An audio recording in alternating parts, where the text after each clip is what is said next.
Shalom, shalom. Donc, nous allons prendre Colossiens. Nous allons prendre Colossiens 3.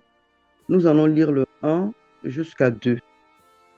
Si donc vous êtes ressuscités avec Christ, cherchez les choses d'en haut, où Christ est assis à la droite de Dieu.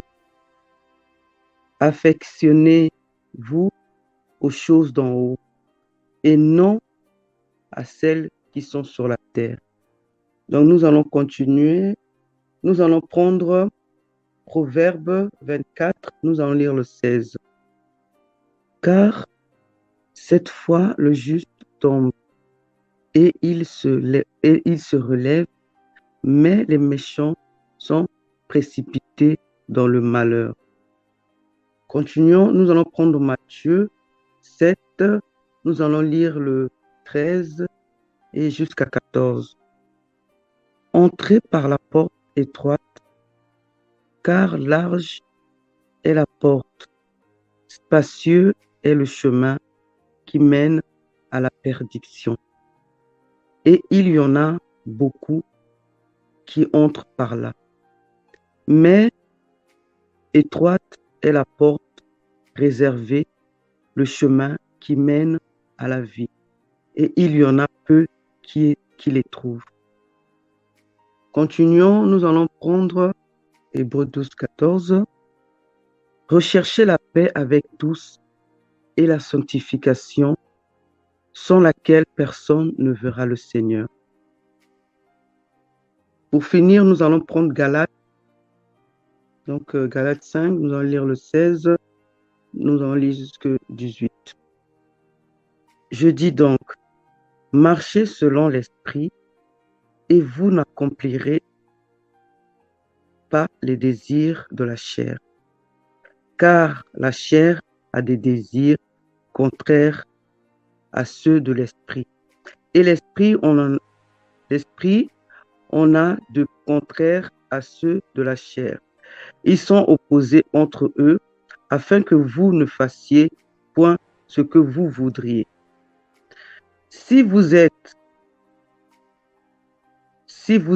conduit par l'esprit, vous n'êtes point sous la loi. Voilà. Donc moi, au fait, le message que je voulais dire que nous devons marcher à l'image de notre Seigneur. Nous devons marcher à l'image de notre Seigneur Jésus-Christ, montrer des fruits en amour avec nos enfants, dans la famille. Donc, nous devons vraiment montrer l'amour sincère. Au fait, nous devons vraiment montrer les fruits parce que nous sommes chrétiens. Au jour d'aujourd'hui, vraiment, le monde va mal. Le monde va mal, nous le savons. Donc, nous ne devons pas se baser dans tout ce qui passe dans le monde, les mauvais cœurs, vraiment, les rancunes, tout ça, nous ne devons pas marcher en cela. Nous devons montrer vraiment que nous sommes chrétiens, pardonner, avoir le pardon en nous.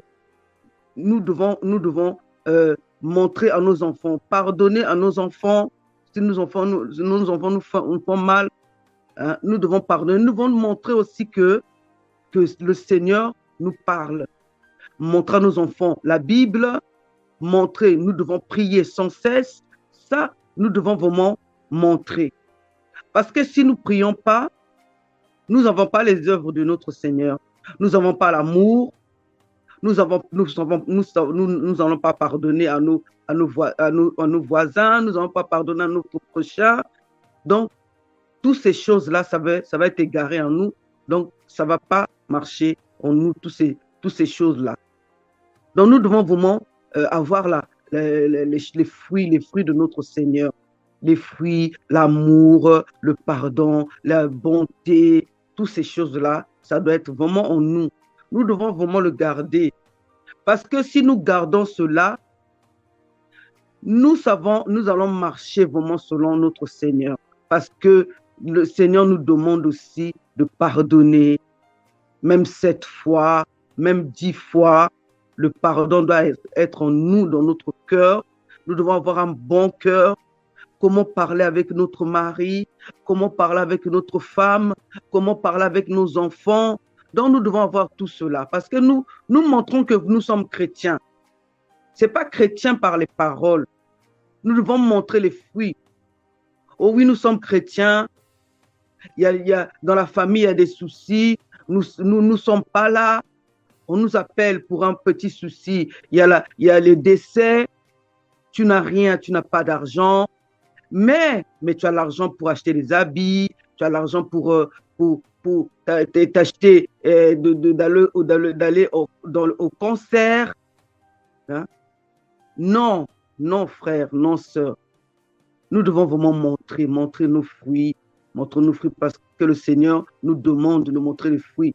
Parce que lui, notre Seigneur Jésus-Christ, quand on le parle, il est là avec nous, il nous comprend, il nous aide, il combat toutes les choses que nous on a. C'est pour ça que notre Seigneur nous aime. Donc nous aussi, nous devons montrer à notre Seigneur que nous l'aimons. Nous l'aimons nous l'aimons pas par les paroles, seulement parler. Nous aimons aussi, nous montrons aussi les preuves que nous aimons notre Seigneur. Nous le bénissons, nous le magnifions parce que il est Dieu et nous sommes vraiment ces fruits-là. Nous sommes vraiment en lui. Donc, voilà mon petit message, mes frères et sœurs. Voilà mon petit message. Donc, nous devons montrer l'image de notre Dieu en nous. Nous devons montrer vraiment l'image de notre Dieu en nous. Montrer l'image, montrer que nous sommes sincères avec notre frère, notre sœur, sincères dans la parole. Il a besoin de nous, nous sommes là. Hein? On doit lui donner des conseils, des bons conseils. Pas les conseils pour détruire son mariage, pas les conseils pour détruire ses enfants. Non, les bons conseils parce que pour garder son mariage, pour garder vraiment son mariage est en péril. Il va perdre sa femme ou il va perdre son mari. Nous sommes là, nous pouvons l'aider, Nous pouvons vraiment ouvrir nos oreilles à l'écouter. Nous pouvons ouvrir nos oreilles à écouter comment il est triste parce que ses enfants, ça va mal. Nous pouvons, mes frères et sœurs, parce que le monde va mal. Notre Seigneur Jésus-Christ, il est là, il est vivant. Il est vivant en nous. Donc nous aussi, nous devons montrer que nous le servons en bonté, nous le servons vraiment en paroles, des bonnes paroles que nous le servons notre Seigneur. Pas les mauvaises paroles. Le frère a besoin de nous, nous ne sommes pas là. Mais viens, hein? Va ailleurs. Qu'est-ce que tu as? Tu me colles comme ça, pourquoi? Hein? Je n'ai pas besoin de toi. Non, mes frères, mes sœurs, non. On doit ouvrir les oreilles, Parce que quand il va commencer à te confier, tu vas commencer à lui montrer que ça, et tu vas lui parler aussi de la parole. Hein? Tu vas parler de la parole et tu vas prier pour lui aussi.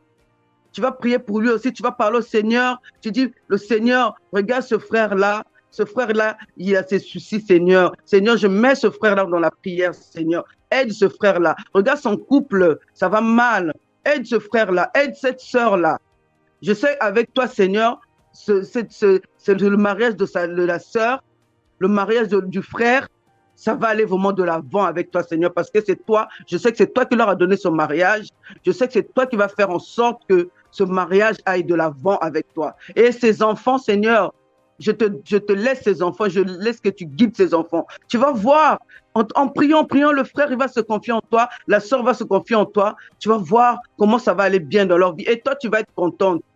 Et toi, tu vas être contente. Et toi, tu vas être content parce que tu as fait vraiment quelque chose de bien. Hein? Donc, montrer des fruits, mes frères et sœurs, montrer vraiment des fruits. Nous sommes chrétiens, nous sommes les enfants de Dieu. Nous ne sommes pas les enfants de Satan. Donc, Dieu est en nous. Nous avons des œuvres de Dieu en nous. Donc, continuons à faire ces œuvres-là. Et notre Seigneur va continuer à nous bénir. Et notre Seigneur va continuer à nous guider en faisant ces œuvres, ces bonnes œuvres-là en nous. Voilà, mes frères et sœurs, je vous laisse avec ce message. En tout cas, bonne journée chez vous. Que le Seigneur vous protège, que le Seigneur vous garde. Bonne journée. Amen, amen, gloire à Dieu. Donc, je vais partager sur le thème vous devez vous relever immédiatement. Nous devons nous relever immédiatement. Nous devons nous relever immédiatement. Vous savez, souvent, on voit ça souvent, on voit ça souvent envers les enfants. Les enfants, quand ils demandent pardon un bonbon ou à leurs parents, et quand ils reçoivent une réponse négative, souvent les enfants ont tendance à tomber par terre. Je parle des enfants de 2 ans, 3 ans, sont souvent tendance à tomber par terre et pleurer. Voyez-vous. Après un moment, c'est soit le père ou la mère vient pour soulever l'enfant pour que l'enfant se mette debout et que la vie continue. Parce qu'il y a eu un rejet ou il y a eu un refus de la part de la maman ou du papa par rapport à la demande du bonbon. Donc le Seigneur ici nous appelle à nous relever. Pourquoi? Parce que nous pouvons aussi nous retrouver par terre parce que nous avons demandé quelque chose en prière et que nous n'avons rien reçu. Ça arrive que parfois nous demandons quelque chose et que Dieu regarde notre avenir, notre futur, se rend compte que ce que nous demandons euh, va peut-être bloquer notre formation ou nous pousser à tomber. À ce moment-là, c'est un refus catégorique que nous recevons du Seigneur. Voyez-vous? Mais on a tendance à tomber par terre, à pleurer, à nous lamenter. Ou il peut dire, je reporte cela. Vous demandez quelque chose, mais je reporte ça peut-être à 1 année, 2 ans, 3 ans. Hein, comme il a fait avec Abraham et Sarah, quand il demandait l'enfant, il a toujours dit que voilà, vous aurez l'enfant, vous aurez l'enfant. Donc, il reportait toujours la demande. Voyez-vous? Donc, il y a un moment, certes, nous sommes à terre, nous pleurons. Certes, nous sommes à terre, nous pleurons, nous gémissons parce que nous avons reçu des pressions, nous avons reçu pas mal d'attaques. Nous sommes malades. Nous crions au Seigneur, rien ne se passe. Voyez-vous, nous sommes par terre et nous pleurons.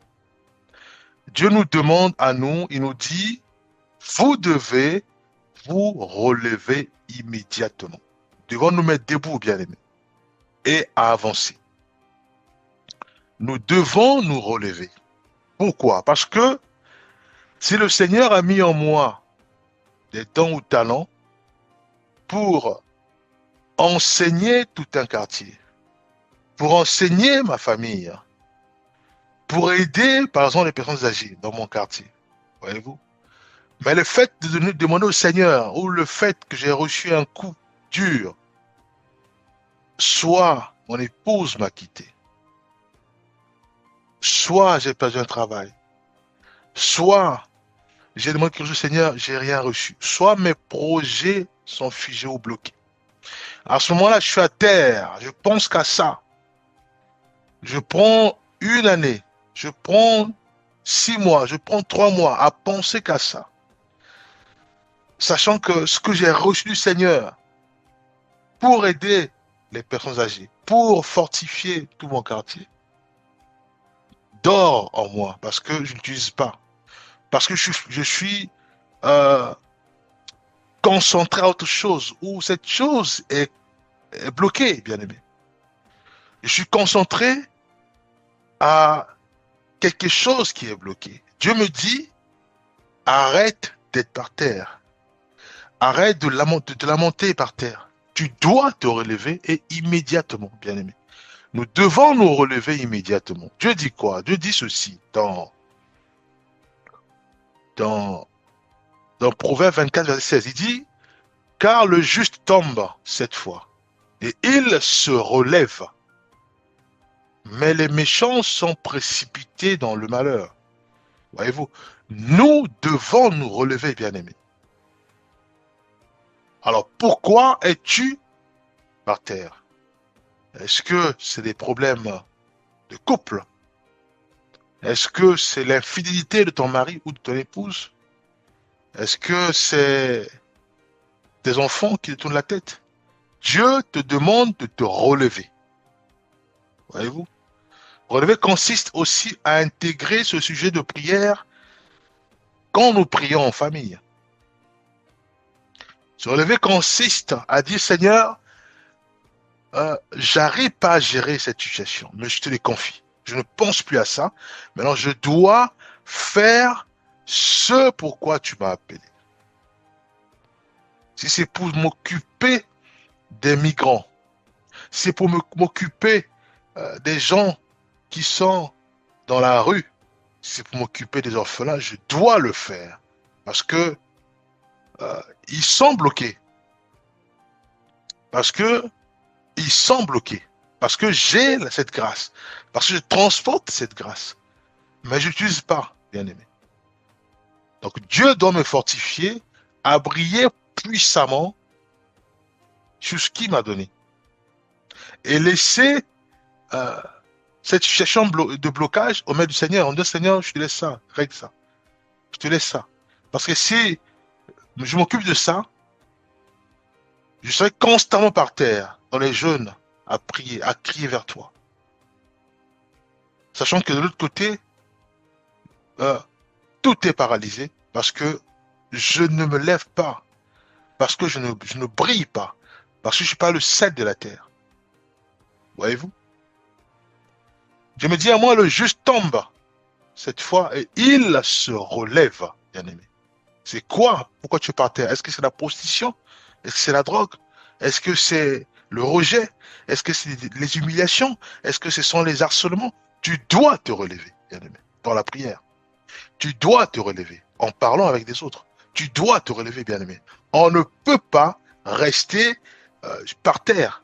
On ne peut pas rester par terre. Non, bien aimé. Dieu dira ceci. Il dira que la moisson, elle est grande. Et Dieu connaît déjà ses ouvriers et ses ouvrières. Jésus-Christ va dire aux disciples, criez vers le maître. Pourquoi il doit crier vers le maître? Parce que le maître a déjà placé sur terre des ouvriers et des ouvrières.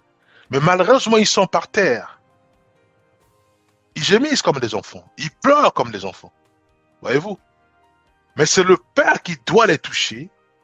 À l'image que j'ai donnée tout à l'heure, c'est papa ou maman qui vient toucher l'enfant, dire à l'enfant, lève-toi. Nous devons sortir.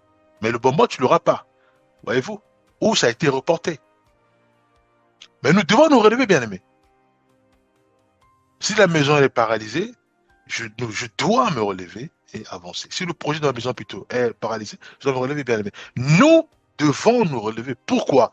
Parce que un orphelin a besoin de nous. Nous avons cette grâce de consoler ceux et celles qui ont le cœur brisé. Parce que nous avons avalé la parole de Dieu, bien aimé.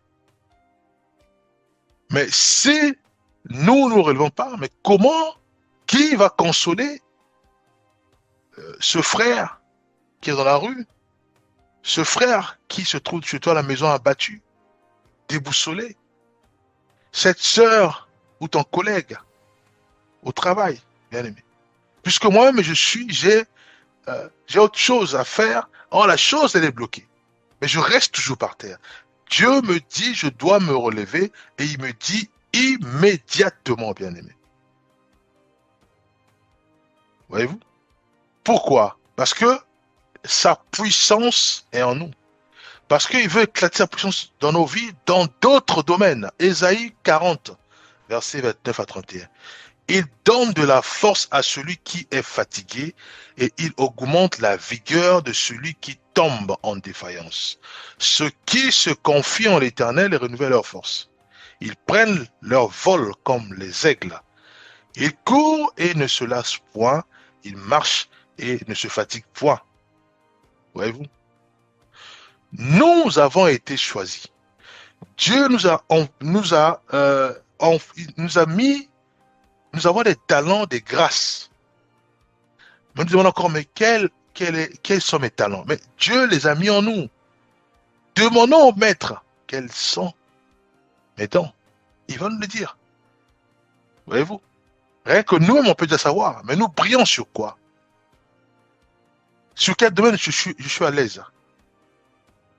Voyez-vous? Parfois, le fait d'être sur le monde, je me retrouve dans un groupe, ou dans un milieu où il y a des jeunes, mais ils sont tous ils sont contents. Ils sont heureux de me voir. Mais c'est ça la grâce. C'est ça tes talents. C'est par là que tu dois briller. Donc, rentrer dans les milieux là où il y a des groupes, là où il y a des groupements de personnes. Dès que tu arrives, tu vas voir que tout le monde va commencer à te regarder et tout est nickel, tout le monde est heureux. C'est ça ce que Dieu a mis en toi.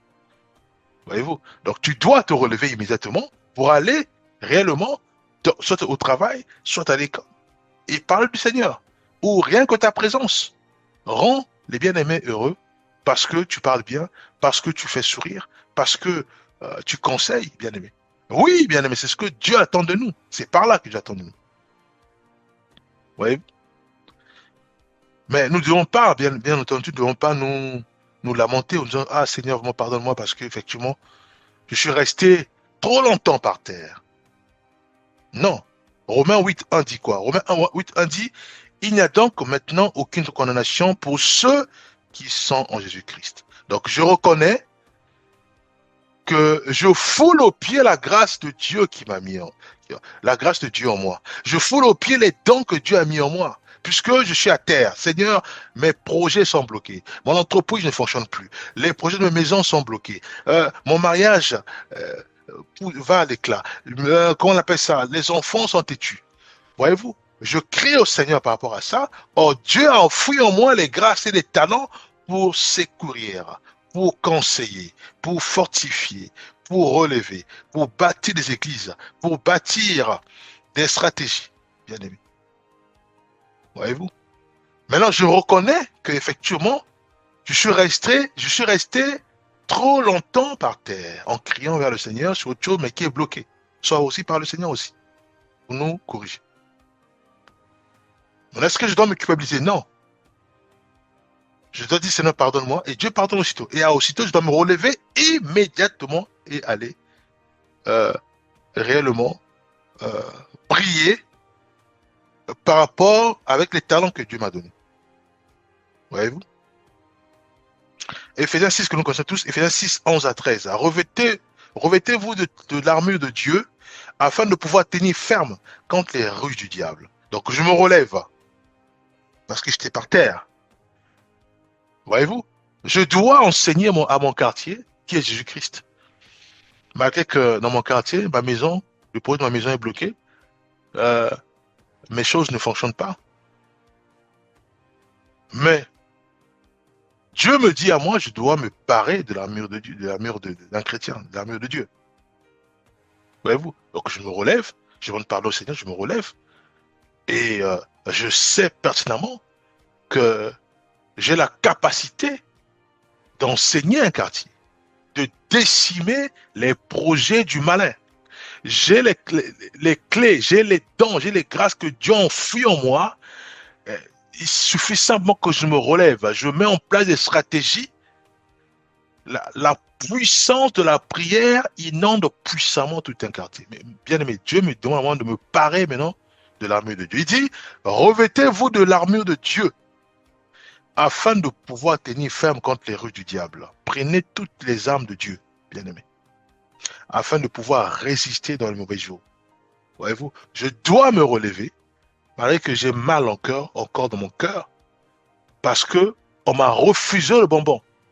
On m'a refusé ce que j'ai demandé.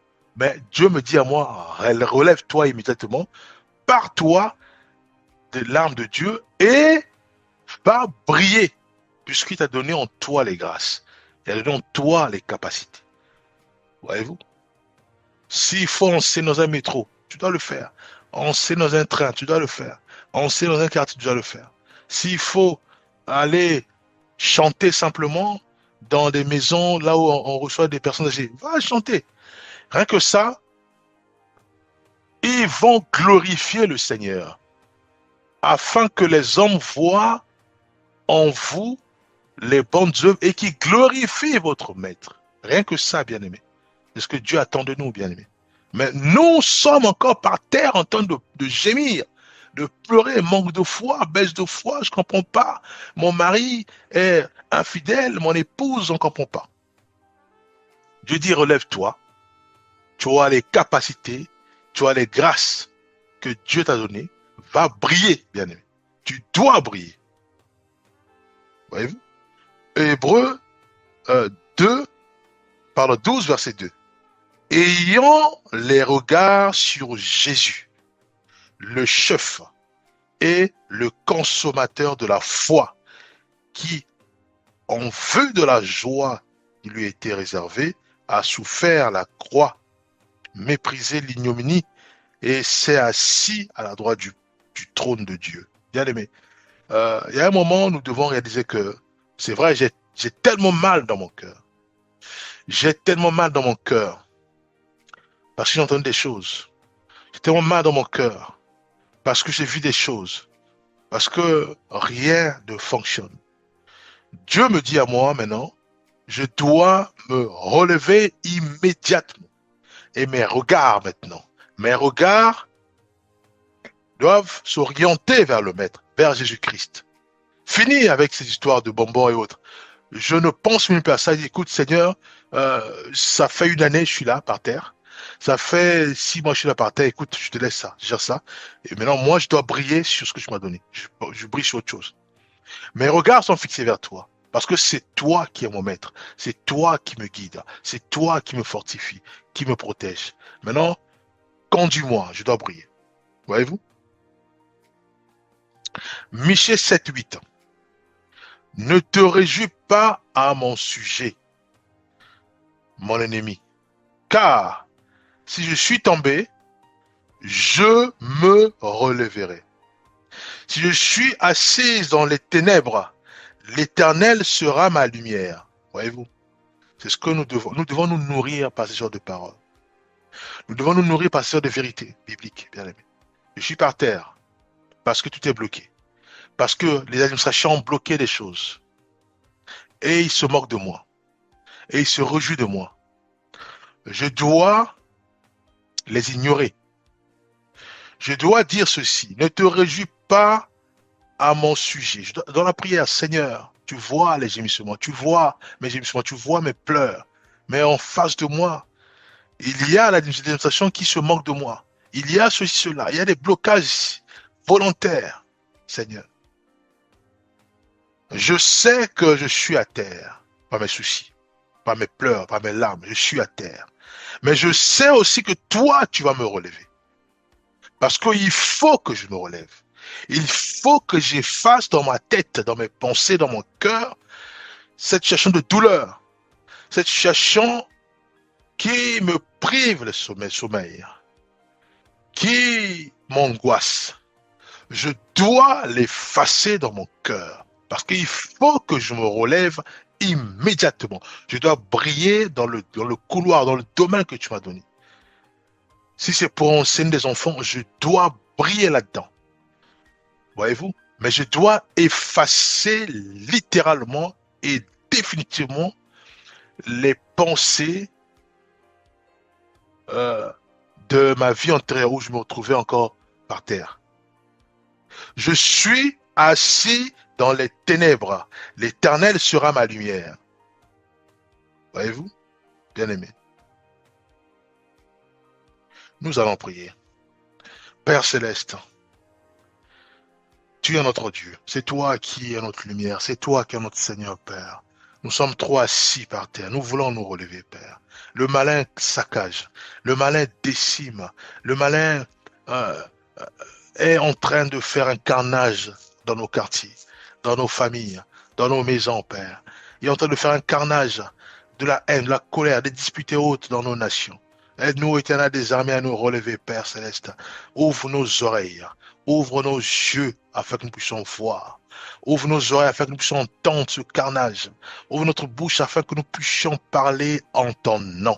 Ta parole de Dieu dira, qui enverrai-je? Qui enverrai-je? Père, fais-nous grâce. Fais-nous grâce, Père, c'est de nous dépouiller de nos douleurs. Nous voulons plus entretenir en nous les pensées de la tristesse, des craintes, de la peur, de la haine. Nous voulons nous parer des armes de Dieu. Nous voulons nous briller puissamment et pleinement au sein de nos quartiers, de nos communes, de nos nations. Nous croyons que cela est possible avec toi. Oui, nous voulons ainsi. Nous voulons arrêter net ces carnages démoniaques, ces carnages du malin. Nous voulons nous lever et nous croyons que nous allons y arriver avec toi. Au nom puissant de Jésus-Christ, nous avons ainsi prié. Amen.